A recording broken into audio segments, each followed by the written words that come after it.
The British National Survey of Sexual Attitudes and Lifestyles, or Natsal, is one of the largest studies of sexual behaviour of its kind.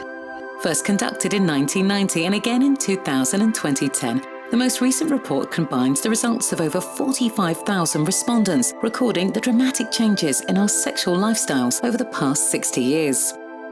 Over time, we've been able to observe a decline in age at first sexual intercourse, an increase in the number of lifetime sexual partners, and an expansion of heterosexual repertoires and more varied sexual practices. Our attitudes to relationships have changed, with increasing acceptance of same-sex partnerships and greater disapproval of non-exclusivity in marriage.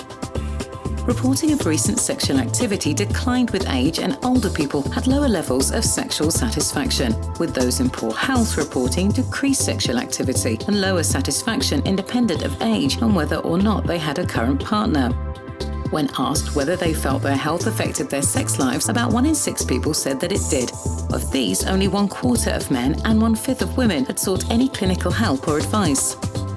The third survey provides information on the prevalence and risk factors of 4 key STIs. The most common of these is the human papillomavirus, HPV.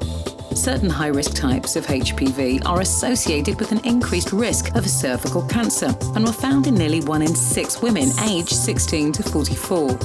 Chlamydia affected slightly more than 1% of the population, peaking in younger age groups, whereas gonorrhea and HIV affected less than 1 in 1,000 and was limited to those with recognised high-risk factors. Sexual health clinic attendance and HIV testing uptake have increased significantly over the last decade, especially by those at highest risk, in line with national strategies to improve access to services. Natsal 3 has produced the first reliable estimates of the number of unplanned pregnancies in Britain. Around 1 in 10 women aged 16 to 44 experienced a pregnancy in the past year, of which 16.2% were unplanned and 29% scored as ambivalent. While pregnancies among 16 to 19-year-old women are more likely to be unplanned, the majority of unplanned pregnancies occurred among 20 to 34-year-olds. Natsal 3 is the first of the surveys to ask women and men about their experience of sex against their will, or non-volitional sex. Non-volitional sex is more commonly, but not exclusively, reported by women and is predominantly an experience of younger age.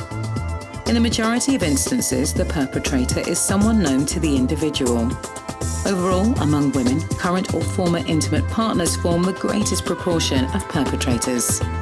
Significant barriers to reporting remain, with less than half of women and 1/3 of men indicating that they told someone about the event, and fewer still reported it to the police. The dramatic changes in sexual lifestyles that have been captured by the 3 Natsal studies present both public health challenges and opportunities. Public health programs need to embrace the evidence of change to ensure that services and preventative interventions are appropriate for current lifestyles and that their aims are consistent with a broader definition of sexual well-being.